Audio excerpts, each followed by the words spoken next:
Bueno, muchas gracias Martín, muchas gracias, bueno, al laboratorio por la invitación y voy a ver si puedo, aparentemente me tienen que autorizar a poder eh, Carlos, compartir la pantalla. Creo que ahí Y está. bueno, les voy a contar un poco sobre esta línea de luz que venimos desarrollando hace algún tiempo y la idea es que sea la línea de luz en la que se pueda hacer absorción de rayos X y acoplada con otras técnicas. Entonces, es una línea que tiene bastante interés en la parte de estudios in situ y se va a poder medir tanto en alta como en baja temperatura y también con diferentes atmósferas de gases. Y vamos a tener disponibles algunas particularidades que les voy a contar.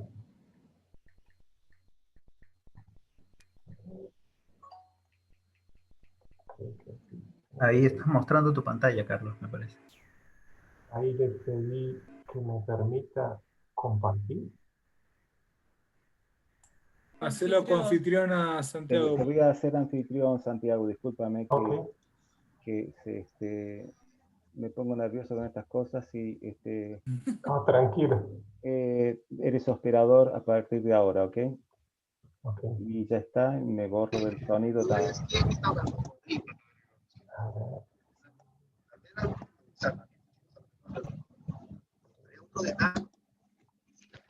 ¿Ven la pantalla? Sí, se ve. Perfecto. Bien.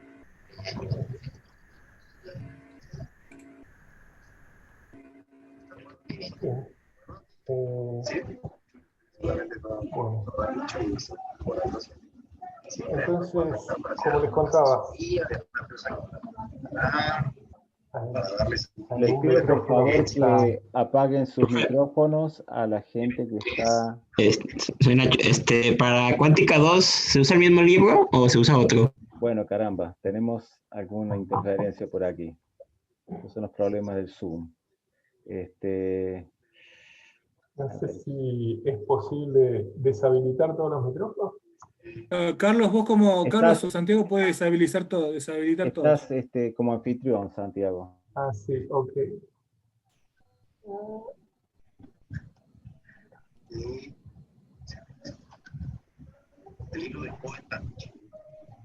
Ah, bueno. Gracias.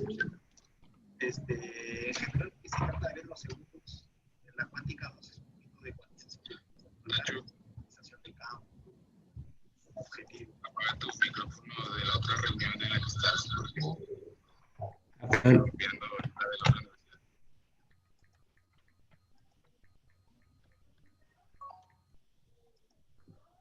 A ver.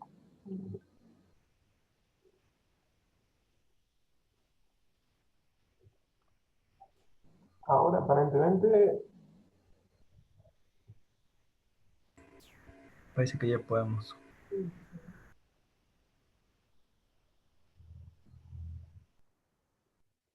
Ajá. Bueno, porque no veo aquí fácilmente poder deshabilitar los micrófonos Ya están ajenos. todos silenciados ya. Igual Ah, ok. podríamos comenzar, me parece. Bueno, entonces, bueno, muchas gracias, decía, por la invitación.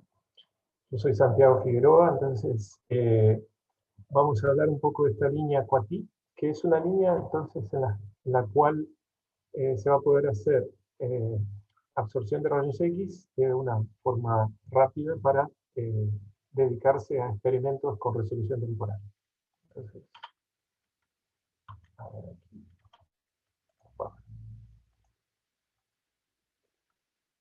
Entonces aquí tenemos un poco, yo no sabía cuántos de ustedes conocen el campus. Nosotros estamos en Campinas, que es una ciudad que está a unos 100 kilómetros hacia adentro de San Pablo y tiene una población más o menos de 1.100.000 habitantes y este es el campus que tenemos. Estamos muy cerca de una universidad muy importante de Brasil en ciencias, que es la UNICAMP, que tiene del orden de unos 40.000 estudiantes, y bueno, este es el campus que se inició con el síncrotron, que fue el Laboratorio Nacional de Luz Síncrotron, que creó esta primera fuente de luz síncrotron, que empezó a funcionar por usuarios en 1997, y ahora hace algunos años ya terminamos la construcción del Sirius, y estamos ahora en la construcción del predio, ¿no? Y estamos ahora en la etapa de bueno, colocar las líneas en funcionamiento. Entonces hay toda una serie de nuevas líneas de luz, y yo le voy a contar una de ellas. Pero el campus también tiene otros laboratorios que están asociados. Un laboratorio es el laboratorio de nanotecnología, que tiene tal vez los mejores microscopios de Brasil en la actualidad. Tiene un laboratorio nacional de biociencias, y tiene un laboratorio también de biorrenovables, que es el último laboratorio que se inauguró en el campus. Todos estos laboratorios en este campus funcionan también con un esquema de propuestas. O sea, ustedes pueden someter propuestas para hacer investigación en el laboratorio. Y bueno, muchos de ustedes ya conocen ese sistema. No voy a ahondar en detalles, pero tal vez Martín les puede dar detalles si después quieren saber de qué se trata. O bueno, vía la página web del LNLS también pueden enterarse. Y cada uno de estos laboratorios tiene su propia página web, y también en cada uno de ellos hay un sistema semejante de someter propuestas. Entonces hay varios equipos bastante interesantes en microscopía, en biología, o para hacer, no sé si se dedican a biorrenovables por ahí, pero para hacer el test en reactores de etanol y ese tipo de cosas que se pueden aplicar y se pueden hacer, entonces, investigación. Entonces, este campus, como un todo, se dio a llamar Centro Brasilero de Estudio en Energía y Materiales. Y la línea que nos convoca hoy, de la cual les voy a hablar, es la línea Coatí. Coatí es ese pequeño animal que, si van a cataratas por ahí, los van a ver de a montones. Una especie de marsupial aquí de Latinoamérica. Y el nombre viene por una serie de acrónimos que tenemos para la línea, porque Quick, Exact, y experimentos resueltos en el tiempo. Entonces, la gente que integra el grupo de investigación es Amélie Roget, Junior, que es un especialista en instrumentación, Alexei, que es el operador, y bueno, yo que soy el científico responsable de esta línea de luz. Y como ven, dentro del anillo, bueno, yo ubiqué más o menos como para que se den una idea de dónde es la posición de la línea, y también está aquí. Y bueno, hay toda una serie de otras líneas que en la charla del año pasado de la Asociación de Cristalografía hablé. Algunas de ellas son la Carnaúba, que es la línea esta más larga que sale del anillo. Después está la Caterité, que es una línea de Sachs. Todas ellas pueden encontrar también información en la web. Pero vamos a hablar hoy entonces de la Coatí específicamente.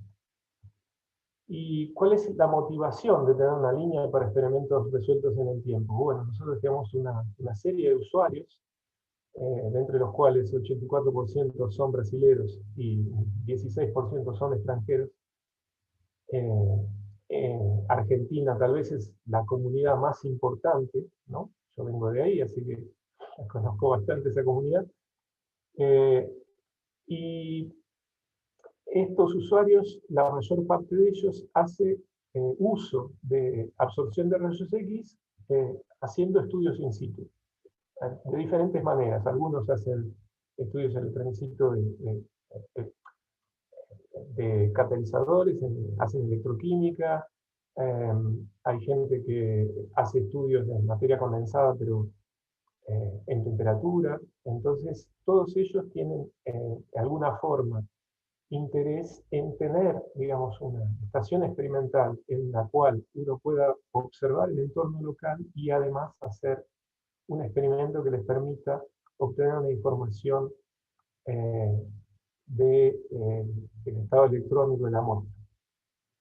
Y se han sumado, digamos, a lo largo del tiempo de uso de la técnica, varias otras áreas que ahora están comenzando a ser bastante activos. Entonces ha venido agrociencias, biología, geología y gente, digamos, de patrimonio, ¿no? Que trabaja por ahí con arqueología o paleontología. Disculpa, Santiago, que hay gente que me está escribiendo que se quiere sumar a la reunión y no puede. Carlos, ¿lo podrías habilitar o el que sea anfitrión, por favor? Yo tal vez tenga que habilitar, ¿ah? Disculpa que te haya interrumpido. ¿No? Si no, Carlos. ¿Cómo hacer para habilitar aquí?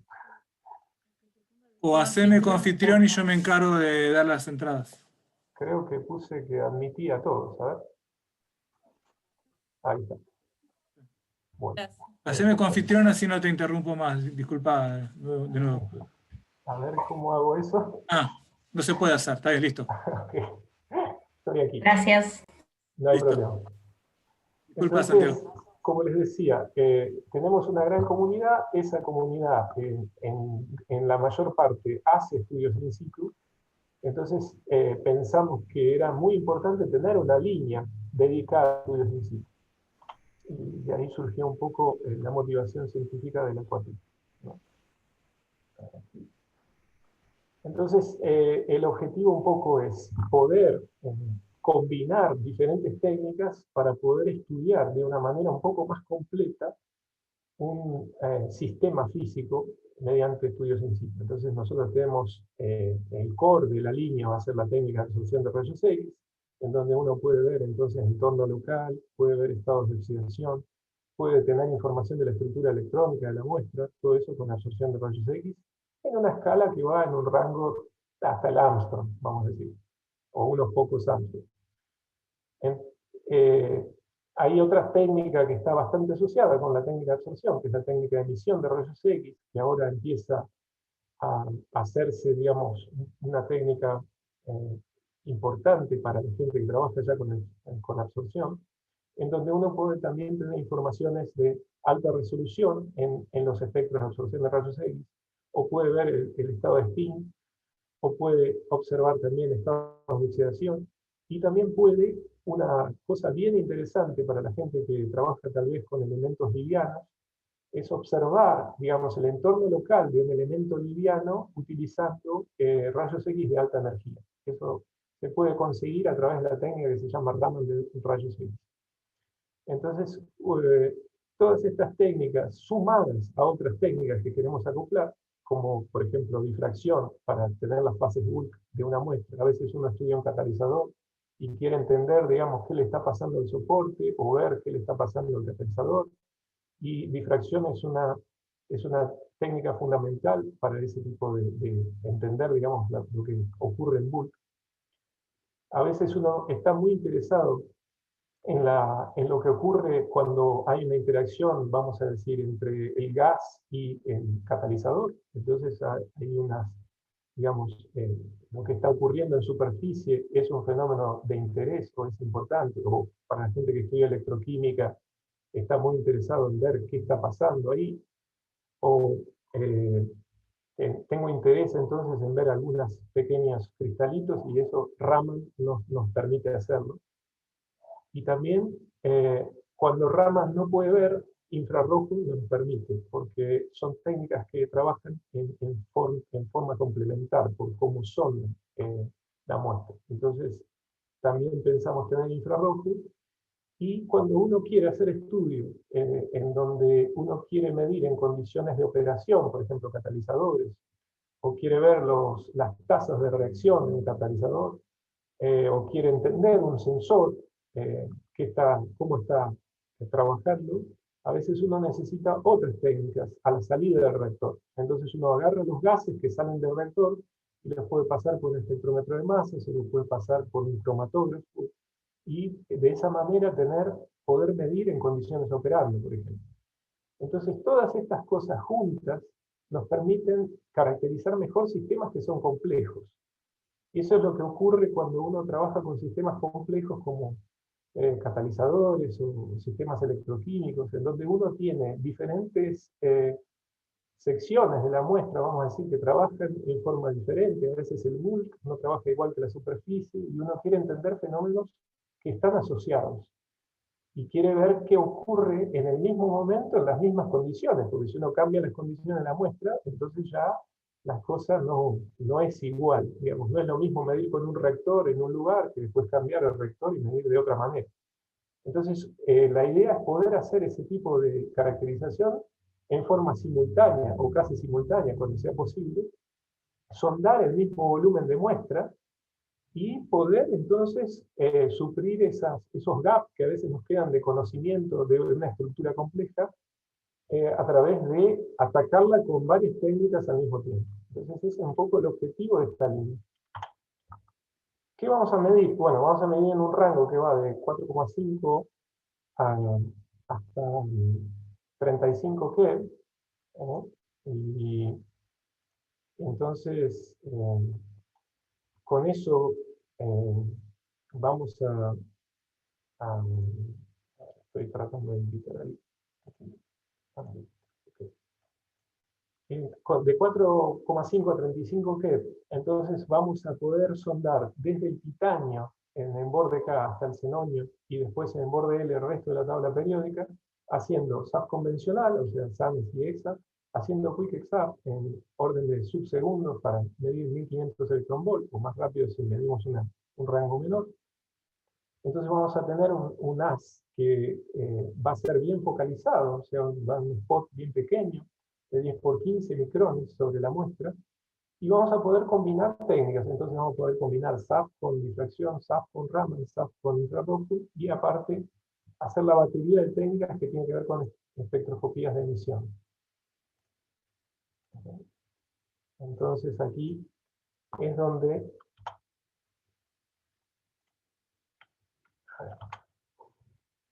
uno va a tener una resolución de energía que es bastante buena, como para poder resolver cosas, digamos, en energía bastante adecuadamente. Un flujo de fotones que va a aumentar órdenes de grandeza con relación a lo que teníamos en las líneas de absorción en el otro sincrotrón. O sea, vamos a aumentar unos 3 órdenes de grandeza, lo cual dice muchos fotones más sobre la muestra, y eso permite, digamos, medir en escalas menores de tiempo. Y vamos a tener un tamaño de spot que va a variar dependiendo de cómo, digamos, uno quiera el tamaño de spot. A veces hay gente que por determinadas condiciones de medir quiere sondar regiones mayores de la muestra, entonces podemos llegar hasta 5 milímetros, ¿sí? Si nos alejamos 3 metros de la posición focal de la muestra. Y entonces tenemos diferentes hornos y diferentes criostatos. Los hornos pueden llegar hasta 1270 Kelvin, los criostatos pueden llegar hasta 7 Kelvin, entonces podemos medir en baja y en alta temperatura, y la podemos variar como queremos a esa temperatura. También podemos medir en diferentes atmósferas de gas, lo podemos hacer en flujo, y también lo podemos hacer en presión, puede ser estática o dinámica, o uno puede también regular la presión en algunos rangos y el flujo de gas que quiere tener. Por ejemplo, trabajar en 20 bar y tener un flujo de 50 ml por minuto en un.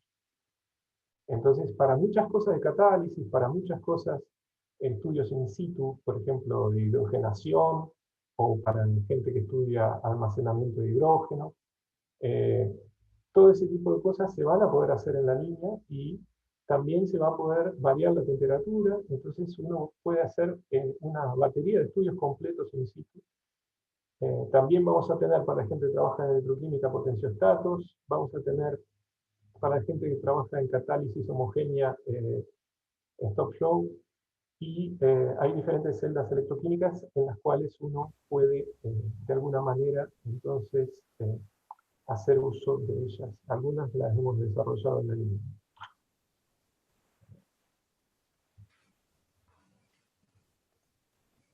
Bueno, esto es un poco una visión de lo que sería la línea. La línea de luz tiene un frontend, que es la parte que está adentro de la anilla. Después tenemos un hatch óptico, en donde preparamos el haz. Vamos a decir, nosotros tenemos una fuente, que es una fuente de bending magnet. De esa fuente sale la luz de síncrotron, ¿no? El haz blanco, vamos a decir, y nosotros lo preparamos para poder tener la medida espectroscópica, o sea, variar la energía y entonces a poder hacer la medida en función de la energía.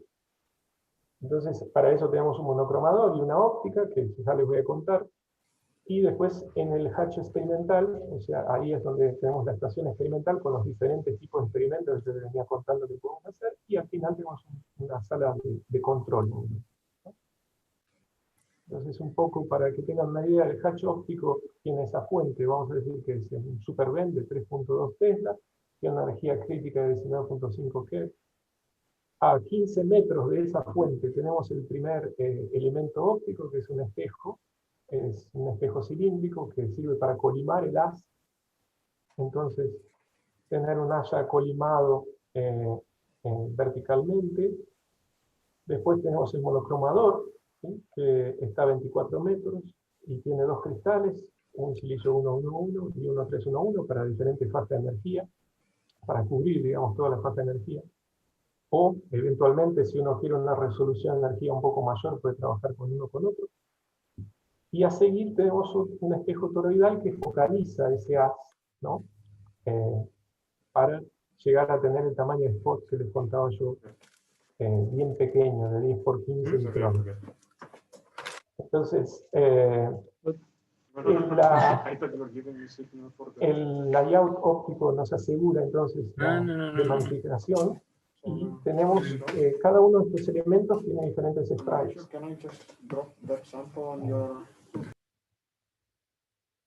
Ahí estamos. Diferentes sprites que nos permiten entonces, dependiendo de la región de energía, eliminar armónicos, que es un problema importante en este tipo de máquinas porque uno puede llegar hasta energías muy altas teniendo una energía crítica del orden de 20 Hz.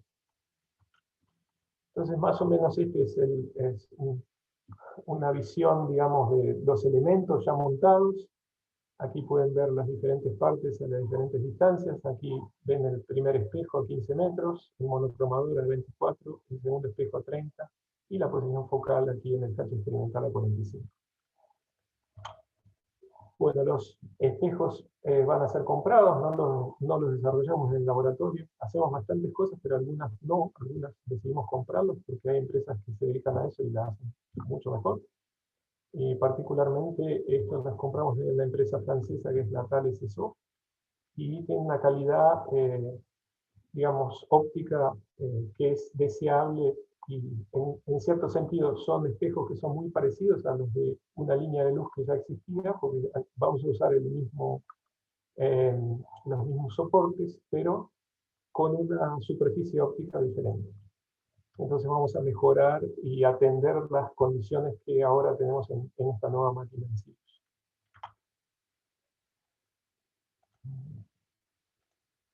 El monocromador sí es algo que nosotros desarrollamos. Es un monocromador que se ha desarrollado para varias de las líneas que van a existir en Sirius. Es basado en un proyecto que se hizo para la línea EMA, pero va a ser adaptado para, digamos, poder medir más rápido. Entonces, este monocromador va a tener una velocidad un poco mayor, lo que nos va a permitir hacer esos scans, como les decía, en escalas de 500 milisegundos, 1500 electronvolts. Que eso, bueno, dependiendo de la energía, angularmente se mueve poco si estamos en altas energías o mucho si estamos en energías más bajas. Pero el desafío de este monocromador es poder hacer eso sin que la posición del haz sobre la muestra se mueva. Entonces ese es un desafío mecánico importante y es sobre lo que está abocado un grupo ya trabajando. Ahora les voy a contar un poco de la estación experimental. Vamos a tener una estación experimental que va, bueno, a comportar varios experimentos. Como les decía, aquí tenemos la parte de difracción y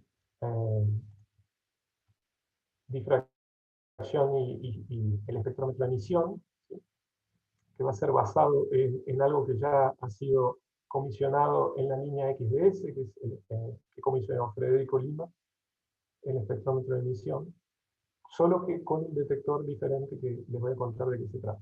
Después vamos a tener un infrarrojo para poder acoplar experimentos de infrarrojo, entonces, como les decía, con absorción de rayos X.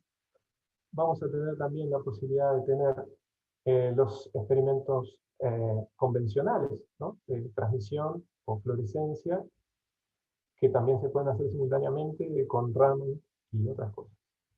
Siempre que vean imágenes en esta presentación, el haz va a venir desde el mismo lugar. O sea que estamos llegando con el haz sobre la muestra en esta dirección, ¿sí? Pasamos por la primera cámara de ionización, y después pasamos por la muestra, o pasamos por la muestra aquí, si está en el infrarrojo, o pasamos por la muestra aquí, si está, digamos, en la posición para el detector de fluorescencia. Entonces, cada vez que vean esta figura, que se va a repetir en los próximos slides, ahora no les voy a indicar más de dónde viene el haz, tienen que recordar que el haz viene de esta dirección. ¿Estamos? Aquí, entonces, les decía, el haz varía de tamaño. Entonces, en la posición focal, que es a donde, por ejemplo, tenemos la muestra aquí, tenemos el orden de 10 micrones sobre la muestra, pero si nos vamos a regiones un poco más alejadas de la posición focal, algunos metros de la posición focal, ya tenemos un haz del orden de milímetros. Y tiene esa forma, ¿no? La forma de una sonrisa, que, bueno, depende de la figura del espejo, esencialmente. Entonces, eso nos permite hacer varios tipos de experimentos diferentes, con diferentes ambientes de muestra, y sondando diferentes regiones. Entonces uno puede no solamente hacer cosas resolvidas temporalmente, también resolvidas espacialmente. Entonces todos los estudios de mapeo, por ejemplo, en condiciones de reacción, sobre capilares se pueden hacer, y hay cosas muy interesantes que ya se han hecho y están publicadas, acá ponemos algunas. Pero es muy interesante ver que, por ejemplo, en condiciones de reacción, en un catalizador, trabajando, uno puede encontrar algo que es muy diferente a la entrada del reactor que a la salida del reactor. Entonces eso conlleva a entender qué es lo que está ocurriendo a medida que se produce el proceso. Entonces hay bastantes cosas con resolución espacial que se pueden hacer en este tipo de líneas. O, por ejemplo, mapeos. Para gente que estudia geología y que tiene cortes de roca y quiere ver, por ejemplo, cómo varía la composición de hierro a lo largo de un corte. Entonces puede hacer un mapeo en esas condiciones, ¿no? Con un haz de 10 micrones y ver la fluorescencia o ver la absorción de rayos X de esa muestra y mapearla a lo largo de un corte. O podemos, hay mucha gente que hace estudios en profundidad, también se pueden hacer ese tipo de estudios. Entonces uno puede ver cómo va variando a lo largo de la profundidad en el estado de oxidación del hierro, y todo tipo de estudios que conlleven entonces a resolución espacial con unas y haciendo absorción o fluorescencia de rayos X. Entonces tenemos absorción convencional, en donde uno puede hacer tanto sanes como exactos. En ese sentido es una línea muy parecida a la que ya teníamos, pero ahora podemos hacer también eso rápido. Entonces de ahí viene la resolución temporal. Entonces podemos hacer toda una serie de estudios con resolución temporal y los mapeos, como les venía contando. Para hacer combinación, tal vez la combinación más interesante que se nos ocurre inicialmente es la combinación de difracción con absorción.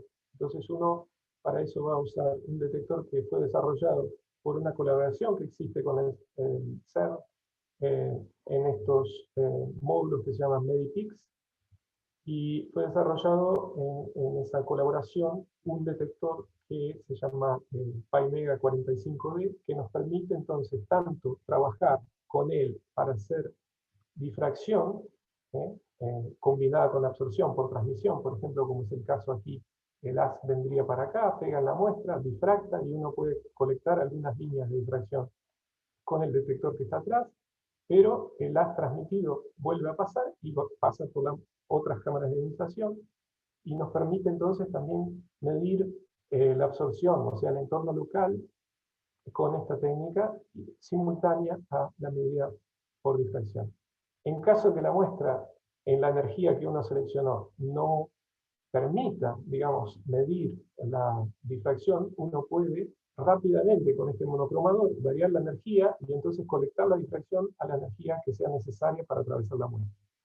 Entonces eso nos permite, tal vez no trabajar en simultáneo, pero permite hacer experimentos en los cuales la resolución temporal es de algunos segundos, tal vez, y tener la información tanto del entorno local como del orden a largo alcance con difracción.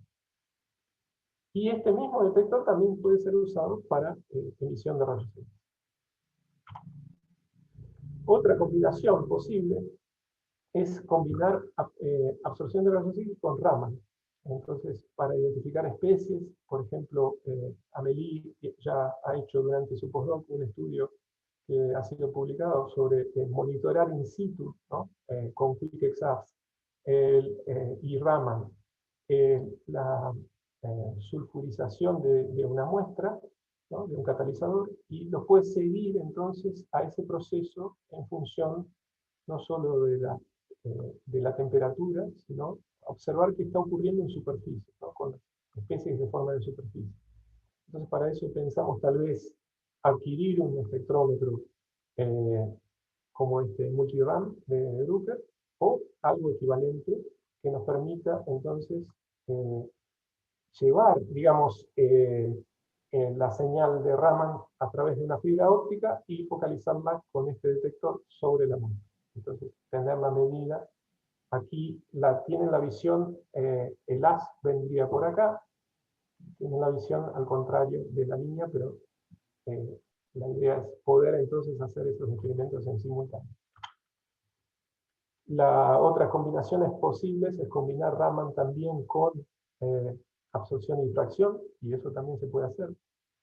Entonces, aquí tenemos la sonda Raman, la muestra que está en ese slide, y la difracción que se colectaría con el detector de atrás. O combinarlo con emisión, también es posible. Y ya que estamos hablando de emisión, para emisión se usan estos cristales, ¿no? Que están aquí, que lo que me permiten es obtener, digamos, la señal de fluorescencia que sale de la muestra, seleccionarla en energía a través de ley de Bragg sobre estos cristales, y uno la colecta en un detector, entonces, con una resolución mucho mayor. Eso es lo que nos permite entonces medir absorción en alta resolución, que es una de las técnicas tal vez que han surgido con esta instrumentación y que está bastante en boga ahora para poder resolver problemas que antes tal vez, sin tener tanta resolución en la medida, uno no podía discriminar entre especies diferentes. Y también ha sido útil acoplada a hacer simulaciones de los espectros de absorción. Entonces, estas técnicas que surgen, digamos, con el espectrómetro de emisión, como también el Raman de rayos X, que nos permite medir bordes de baja energía en alta energía, entonces tener también una medida de lo que está ocurriendo, por ejemplo, con el carbono, con el litio, en la muestra, utilizando rayos X de alta energía y también sondando tal vez otro elemento, es bien interesante porque nos habilita una ventana, nos abre una ventana sobre cosas que están ocurriendo en la muestra, pero que antes uno, por trabajar en alta energía, no las podía ver. Y ahora, con estas técnicas, se abre entonces otro abanico de técnicas que acopladas me permiten a resolver cuestiones científicas interesantes. Por ejemplo, con baterías de litio hay bastantes cosas interesantes que se están estudiando. Y después, bueno, hay otras técnicas que tienen que ver con scattering inelástico o scattering resonante, no resonante, de emisión de rayos X, que son bastante interesantes y se están comenzando a estudiar. Entonces, el espectrómetro que tenemos es un espectrómetro que está en una configuración que es adecuada para hacer estudios in situ, porque en este tipo de espectrómetro se llama von Hamus. Entonces uno colecta en unos pocos segundos todo un rango de energía, y eso nos permite entonces trabajar en condiciones de reacción, o sea, mucho más rápido que lo que hacen otros espectrómetros en los cuales hay que hacer un barrido a lo largo de la medida. como los tipo Johan. Entonces, en este espectrómetro con Hamus, nosotros tenemos una secuencia de cristales que nos permiten medir entonces todas estas técnicas y su resolución en energía, que ya fue testeada en la línea XDS, y que ahora va a mejorar bastante por el tipo de detector que estamos usando, y porque el haz es mucho más pequeño, entonces la fuente influye también los cristales, y influye también los detectores en la resolución. Nosotros ya medimos una resolución que antes era bastante buena, y esperamos que eso llegue a ser la teórica en Sirius. Y después tenemos el poder acoplar entonces estudios de absorción con infrarrojo. Para eso tenemos entonces un infrarrojo, trabaja en FAR y mini infrared, y una celda especial en donde podemos trabajar y hacer estudios acoplados en un catalizador en condiciones de reacción. Entonces hay algunos trabajos que yo he publicado en mi postdoc, en donde por ejemplo estudiamos las oscilaciones de CO sobre rodio, soportado en alúmina, y vimos cosas bastante interesantes que no se hubieran podido explicar a través solamente de utilizar una técnica. Entonces, cuando uno acopla técnicas, puede solucionar problemas complejos, entonces puede abrir luz sobre cosas que son interesantes. Y esa es la idea, entonces, de poder tener herramientas para poder solucionar problemas más difíciles. Entonces, también estamos pensando en la posibilidad de comprar este Vertex de Bruker. Bruker se va a hacer millonario con nosotros.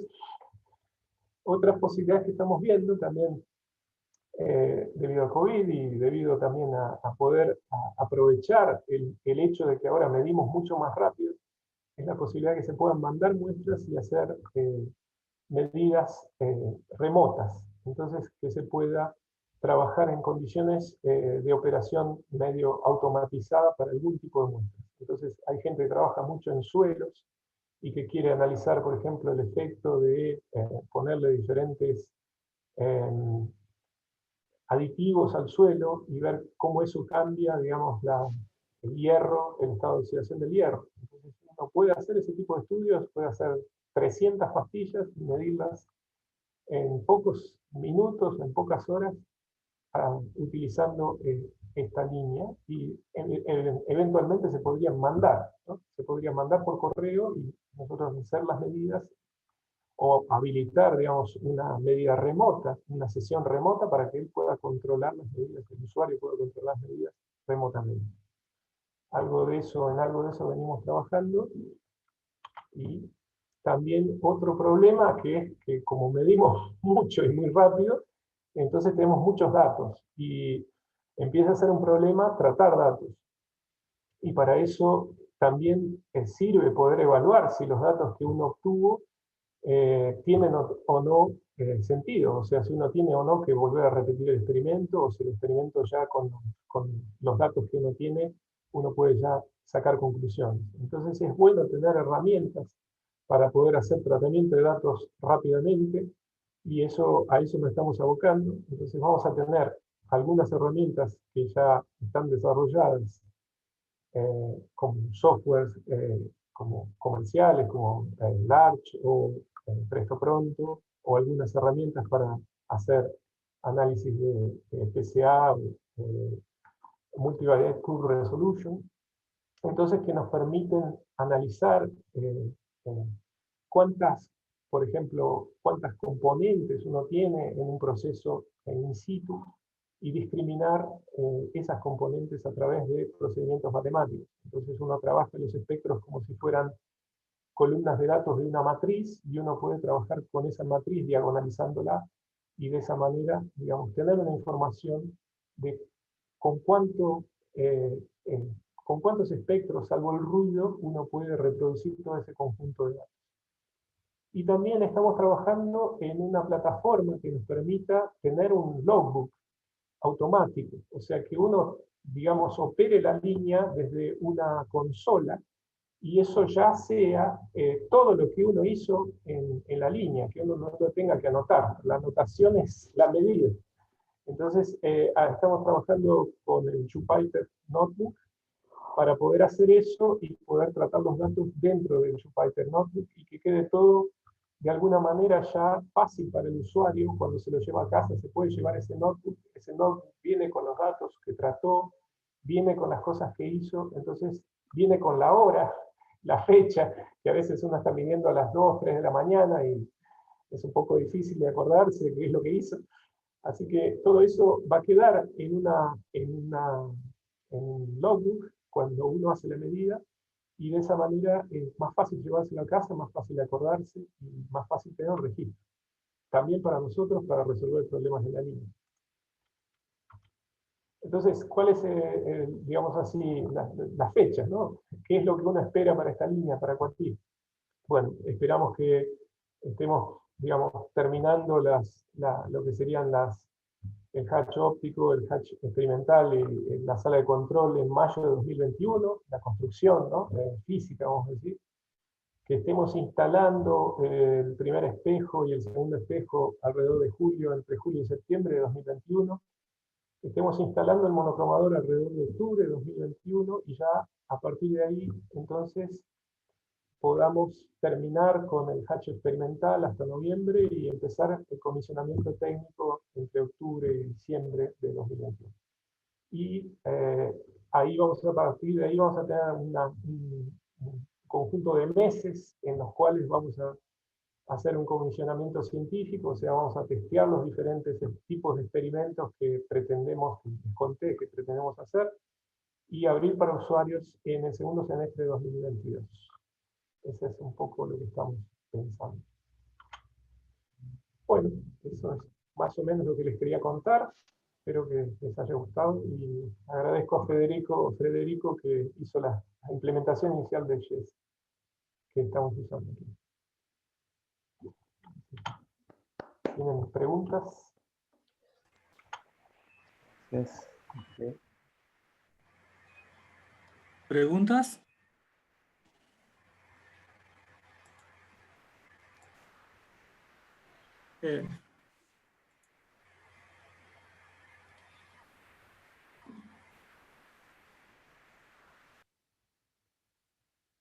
Creo que la gente no Santiago, sí.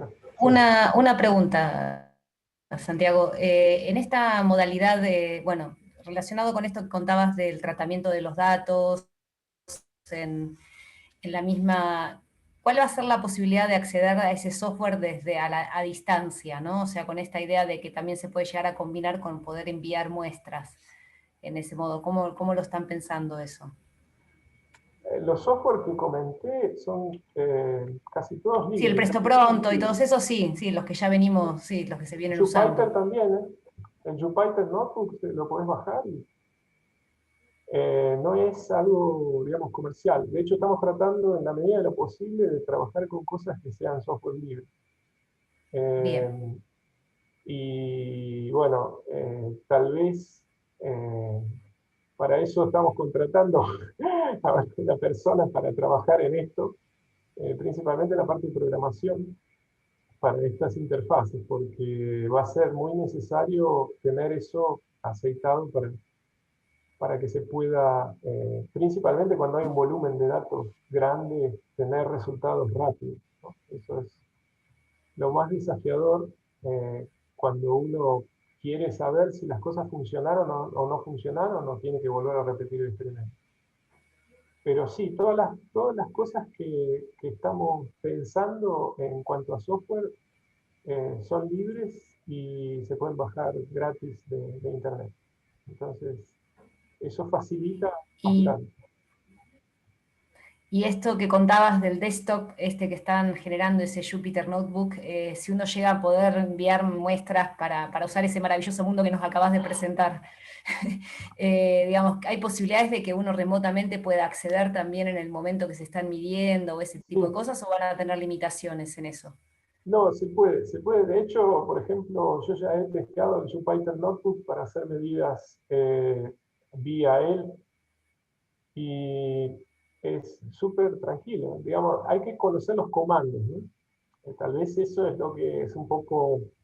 Pero eso se lo podemos mandar con antecedencia, entonces es algo que se puede estudiar y se puede preguntar. Y también va a haber, por supuesto que va a haber soporte, ¿no? No es que te vamos a dejar con su parte enorme de arreglar. Contamos con ustedes, no te preocupes. Estamos para eso.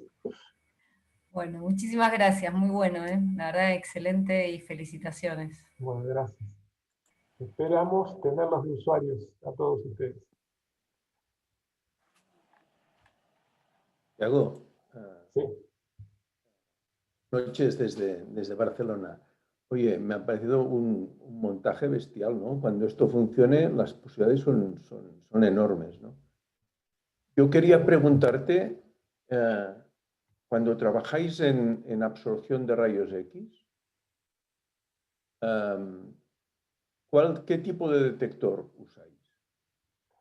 Generalmente aquí, para las medidas más convencionales en transmisión, usamos cámaras de ionización. O sea, es una pequeña cámara que tiene un gas a una cierta presión y está, digamos, son como dos capacitores, ¿no? A un cierto potencial, generalmente del orden de los 1000, 2000 electronvolt. Y cuando pasa un fotón por ahí, ioniza el gas y vos detectás, digamos, la medida, vamos a decir, de lo que absorbió la muestra, lo detectás como una corriente. Y eso lo podés hacer antes de la medida, o antes de pasar por la muestra, o después de pasar por la muestra. Entonces, con eso vos podés, de alguna manera, tener una idea de cuánto absorbió los fotones la muestra.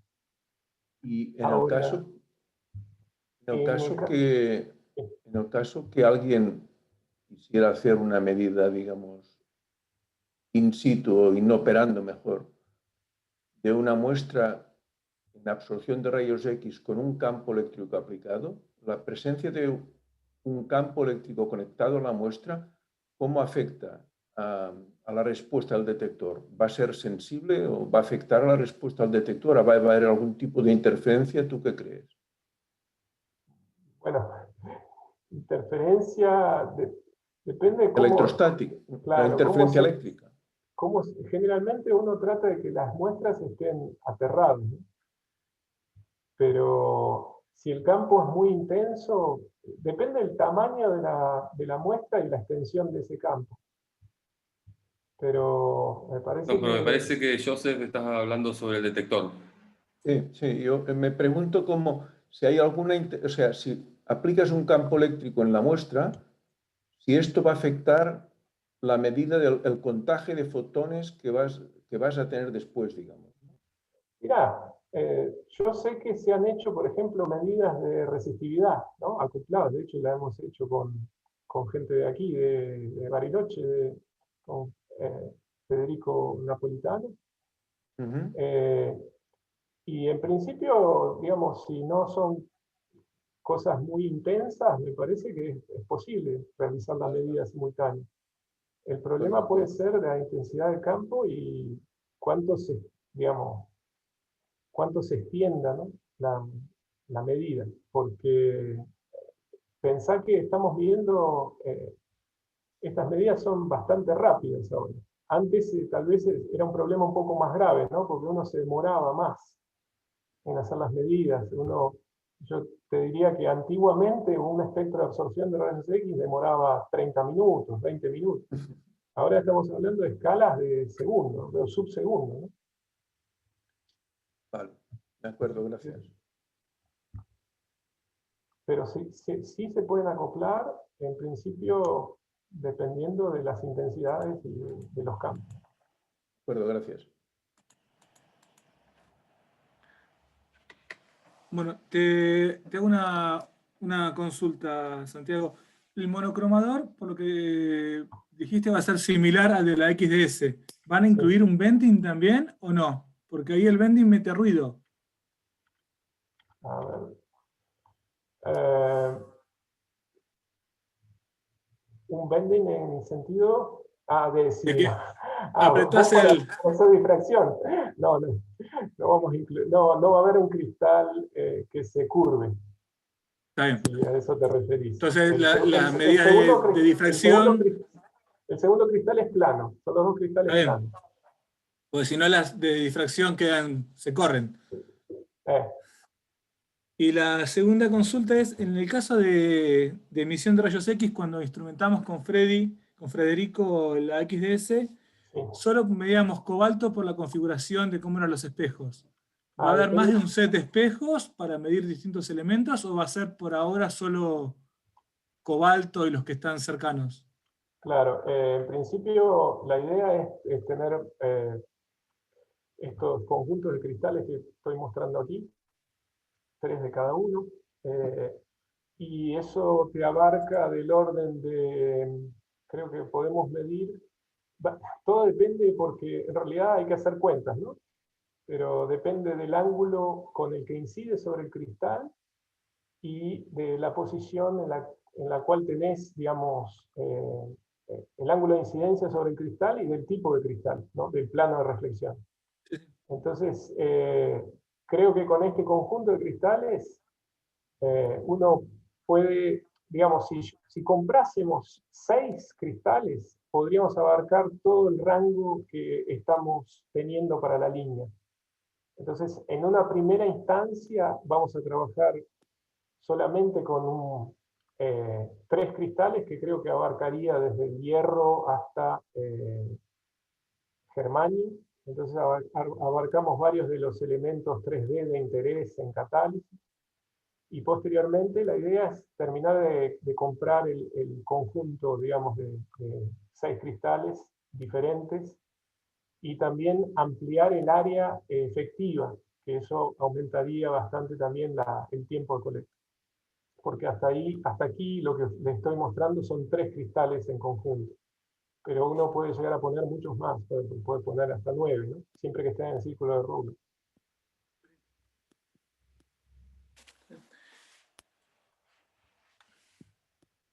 De hecho, creo que en las cosas que hicieron la XDS trabajaron con 1, ¿no? Sí, sí, Trabajaron con un yo cristal. trabajamos con Freddy y Inés con compuestos de cobalto. Claro. Sí, se puede medir cobalto, con estos 3 se puede medir cobalto, germanio, cobre, el L3 en platino, digamos, todo lo que esté en una faja, vamos a decir, de entre 7 keV hasta unos 12 keV.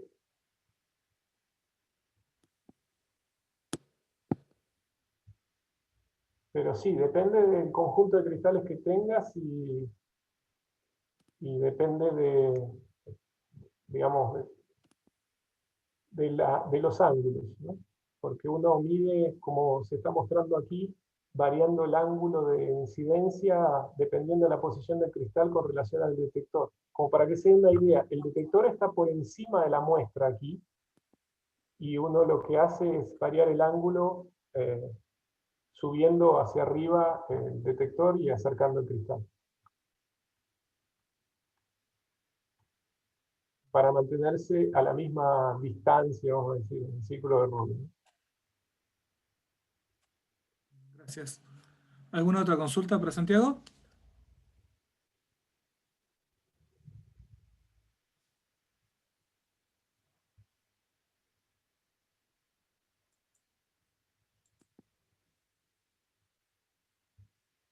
Bueno, muchas gracias, Santiago. Bueno, gracias a ustedes. Espero bueno, que sigan los ciclos. Aquí ponemos los siguientes. Y bueno, muchas gracias por la invitación a todos ustedes y los esperamos como usuarios ahí en LLS. Y gracias, Santiago. Voy a parar de grabar, ¿eh?